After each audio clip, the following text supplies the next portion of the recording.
As a preliminary matter, this is John Regan, Chair of the Auburn Planning Board. Permit me to confirm that all members are present. Members, when I call your name, please respond in the affirmative. Ronald Brooks. Here. Sierra Smara. Dwara Cashnallen, not here. Jason Esserifi, not here. Glenn Feldman. Here. Town officials and employees participating, when I call your name, please respond in the affirmative.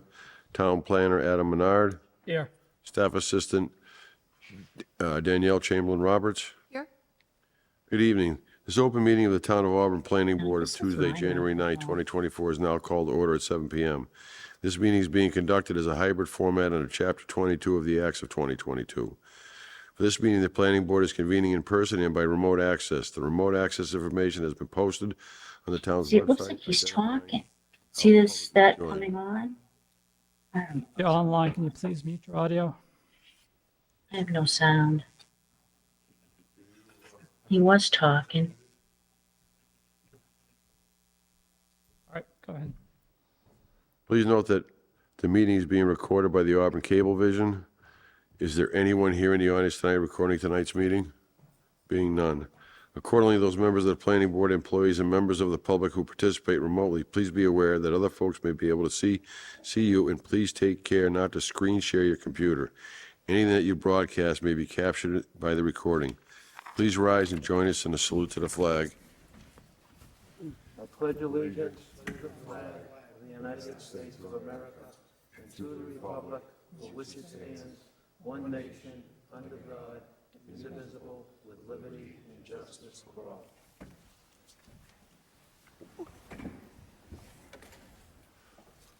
All supporting materials that have been provided to the members of this body are available on the town's website. I would like to remind the audience, applicants, town administration, and each of the planning board members to please refrain from asking questions in regards to all matters discussed this evening without first being granted my consent. Each vote taken here in this meeting will be conducted by a roll call vote. First on the agenda tonight is A&R Upland Street and Lexington Avenue. Is there anyone here representing Upland Street and Lexington Avenue A&R? Please step to the mic right up here at the podium. State your name and address, please. John Gannon, 32 Upland Street, Auburn. So, just to give everybody an idea what's going on, you're moving a property line to the south. Create a Yes. bigger lot. The other lot meets the 10,000 square foot area required by the town, correct? Correct. That's all you're doing, so you can build a house there, I assume? Not in the near future. If we have plans to sell 30 Upland, I'm also the owner of 30 Upland. Okay. So if we sell 30 Upland, we would like the extra piece of property adjacent to ours. Is everybody taking a look at this? Does anyone in the audience have any questions? May I have a motion to approve the plan as submitted? I'll make a motion that we approve the plan as submitted. May I have a second? I'll second. All those in favor? Glenn?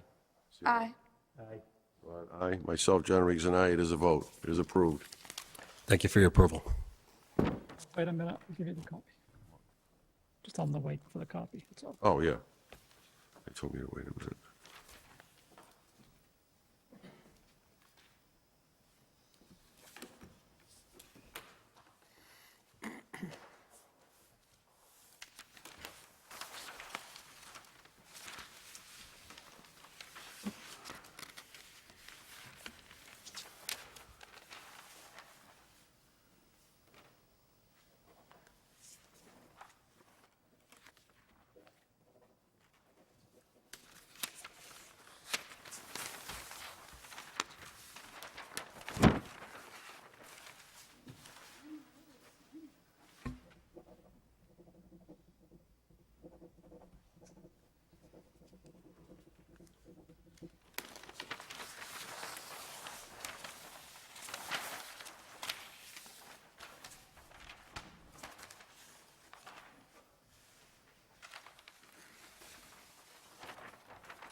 sound, don't you?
Next on the agenda tonight is applicant 73 Jerome Ave, LLC, requesting site plan approval under section 3.2.3.1.1 of the Auburn zoning bylaw for expansion of a parking area and stormwater mitigation and an existing daycare located at 73 Jerome Ave, Auburn, Mass. 01501, map 6, parcel 28. Is there anyone here representing Jerome Ave? You can vote to open the public hearing. May I have a motion to open the public hearing? I'll make that motion. May I have a second? I'll second it. All those in favor? Aye. Myself, John Regan, aye. It is a vote. The public meeting is now open. So we know that it went to Graves. We know they Correct. made comments. We know, we got the letter today saying Yes. that you've made all the corrections. They just have one caveat, but we can discuss that. So can you just go through for everybody what changes we actually made or actually made more evident of what you were actually doing? Understood. All right, for the record, Robert Duff, McClure Engineering, here for the 73 Jerome Ave in town, obviously. Here with the owners, Mr. Gary Ganese, and we are required to put in additional parking spaces, and we did that, 7 parking spaces. We did have initially a handicap parking stall, but we removed that. We were under 25 spaces, so we only needed one, and we had one. Those were some of the comments from the building inspector and the DPW regarding the access strip, so it's space, so that's been removed. We added some information, emergency contact information to the thing. Could you, excuse me, I just want to grab the letter. Sure.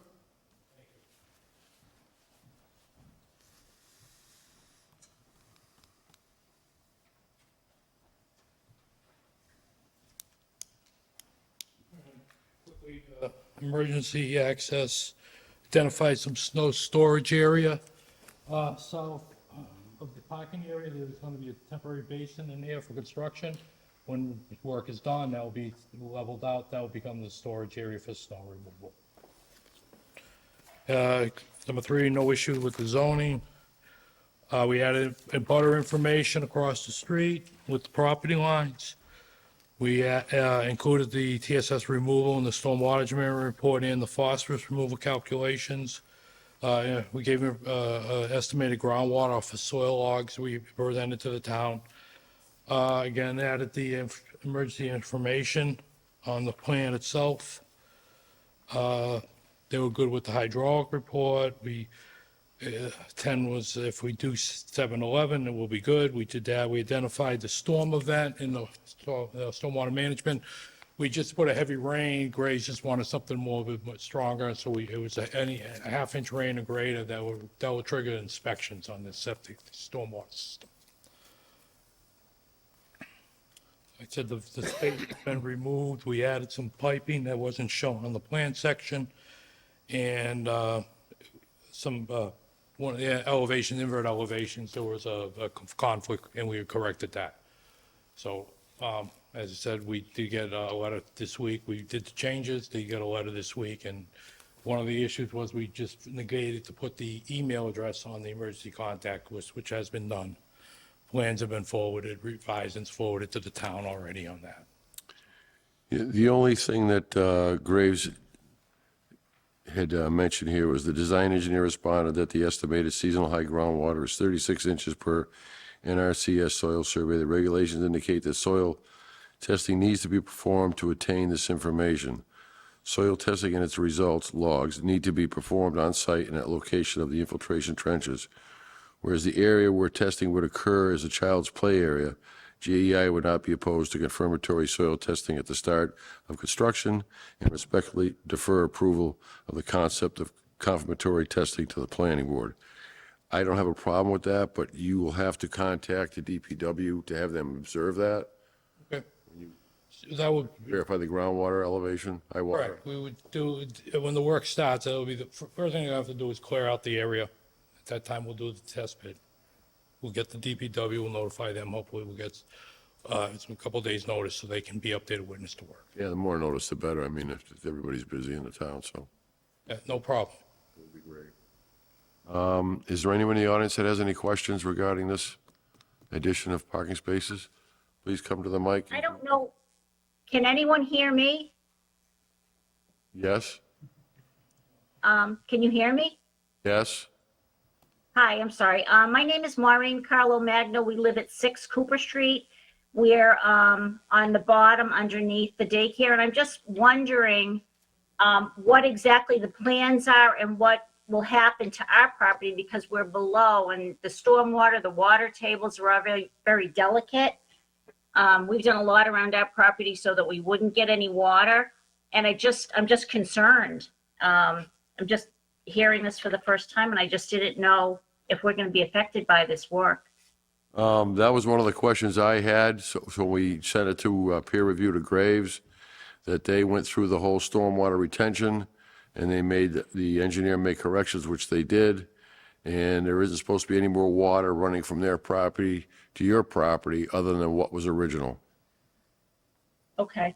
So if it doesn't develop that way, is there someone I can talk to? I mean, how can you predict that? I mean, I know I'm not an engineer, but water tables are pretty delicate. They can change just because you do work to the ground and then all of a sudden everything changes.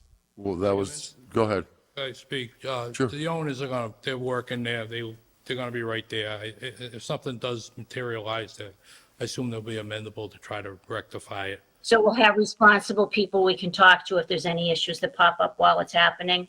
Yes, Okay, all right. I mean, I understand then. Okay. This next gentleman right here that's standing up.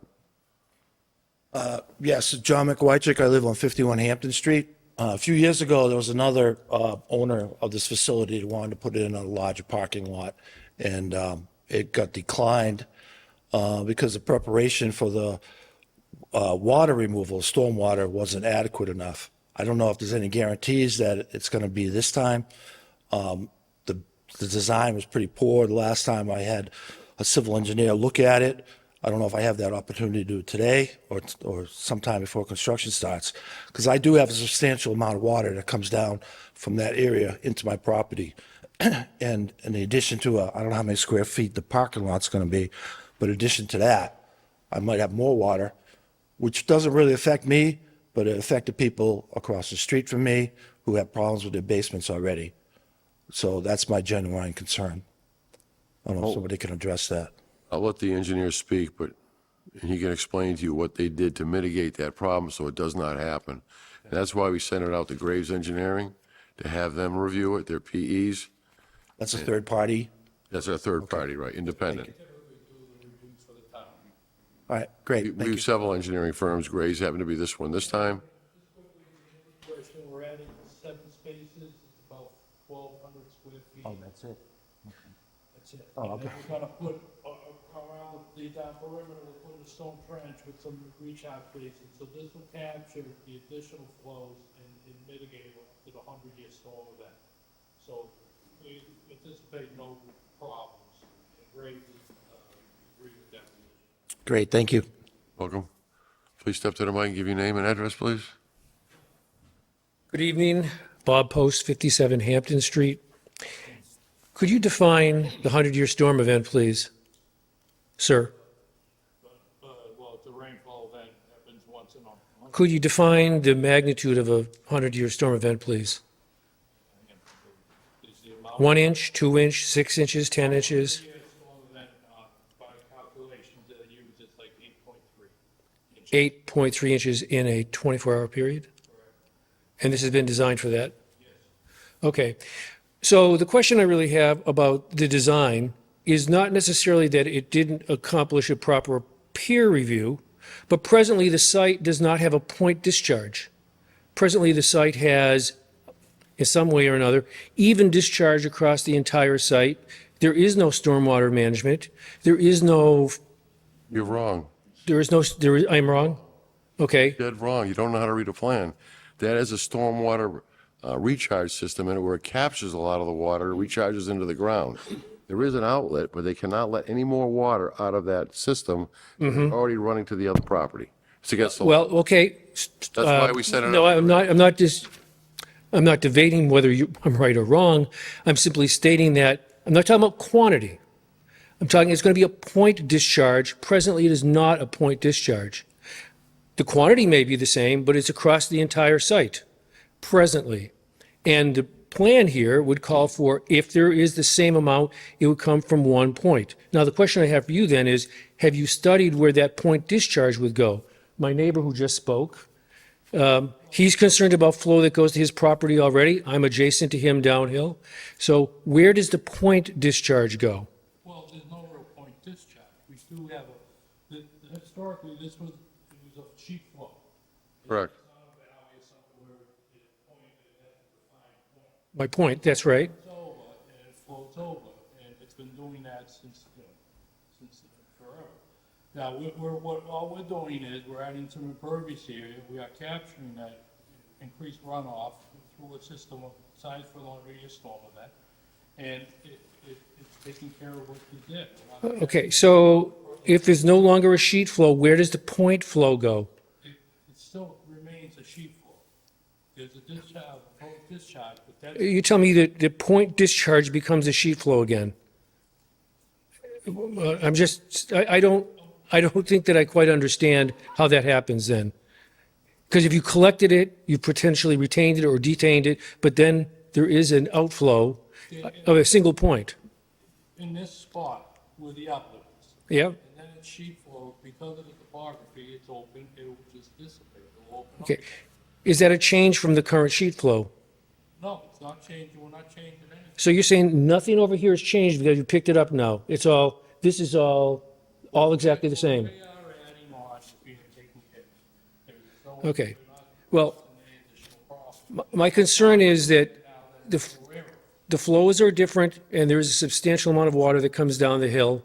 A few weeks ago, in the 2 or 3 inch storm, it was sheet flowing all the way down to Hampton Street, over the top of it, and nothing permeable. So whatever tests are going to be done, soil tests and percolation relate to how this system will work, if I understood correctly, haven't been conducted yet. And so what's the guarantee that the permeability of this retention basin is what, Soil testing that needs to be done is the high water table. right? That's all they have to check. Well, yeah, If it but, doesn't pass muster, they can't do it. excuse me? They have to identify the high water table. You tell me if I'm wrong. And if they can't, and if it doesn't pass muster, then they can't do the parking lot. And it doesn't percolation also have to be established in the retention basin? it's, first off, it's not a retention base. It's a detention basin? No, it's an infiltration. It's a Correct. filtration trench, okay. I'm not sure I know what that is exactly, but, okay. Okay. So, to the committee, that would be my question. My question relates to where does this water go? Because it is going to be different. And those are my questions. Thanks for taking the time to answer them. From my view of this, and I work with this stuff all the time, the flow's not going to change. It's, once it leaves the parking lot, goes into the stone trench, goes into the recharge system, when it comes when it does come out of that recharge system, it's a sheet flow that was always there. It doesn't add anything. Can't add it. And if you're talking about a 3-inch storm, right. So in a 3-inch storm that we had, I'll guarantee you there's water running over everybody's lots over there, and this hasn't even been done yet. It didn't change anything. This isn't going to change anything.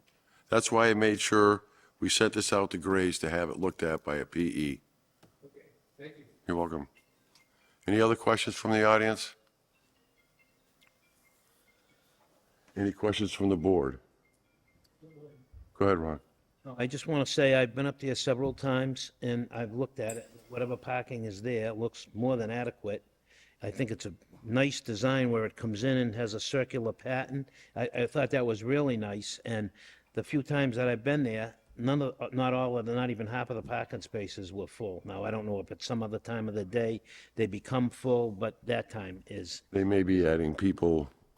They may be adding Staff, people. And so you need that more was- parking. That's the intent of the expansion. And, I think it's a good thing. And after over 30 years on the board, I've never heard one complaint about it, no matter who the owner was. So I think it's a good thing. May I have a motion to approve as submitted? Close the hearing. Oh, yeah. May I have a motion to close the public hearing? I'll make the motion to close the public hearing. May I have a second? I'll second. All those in favor? Glenn? Sierra? Aye. Ron?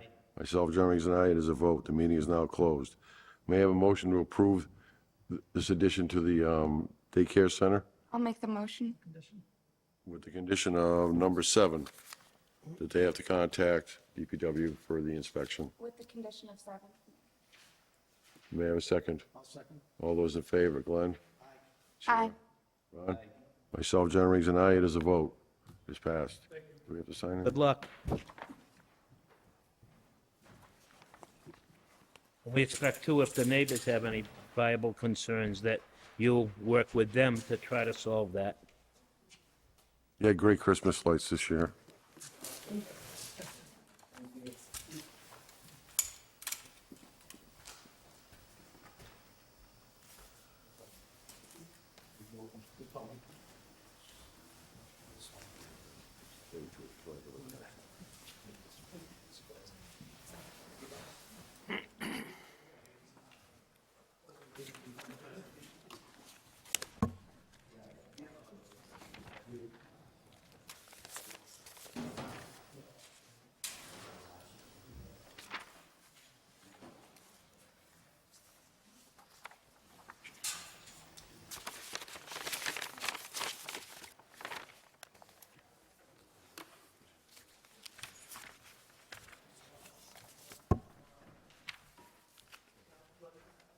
Next on the agenda on our other business is discussion for Whitetail Run bond reduction. I do have a letter that we have all received from the DPW director and one of the town engineers, and they are not recommending any reduction at this time.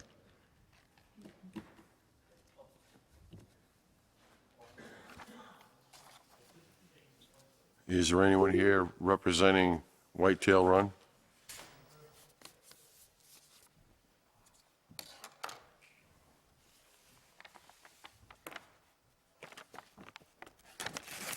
There's no one here representing Whitetail Run, so Yeah, just a motion to deny the reduction. I have a motion to deny the reduction of bond for Whitetail Run. I'll make that motion that we deny the reduction in bond for Whitetail Run. May I have a second? Second. All those in favor, Glenn? Aye. Sierra? Aye. Ron, aye. Myself, John Regan, aye. It is a vote. And next on the list is meeting minutes of 12/12/2023. May I have a motion to approve as submitted? Make that motion. May I have a second? Second. All those in favor, Glenn? Aye. Sierra? Aye. Ron? Myself, John Regan, aye. It is a vote. Is it approved? There's no new business unforeseen by the chair. Is there a member town planner update? Not this time, though. Being no other discussion, may I have a motion to adjourn the meeting? I'll make that motion. May I have a second? Second. All those in favor? Glenn? Aye. Aye. Ron? Aye. Myself, John Regan, aye. It is a vote. The meeting is now closed.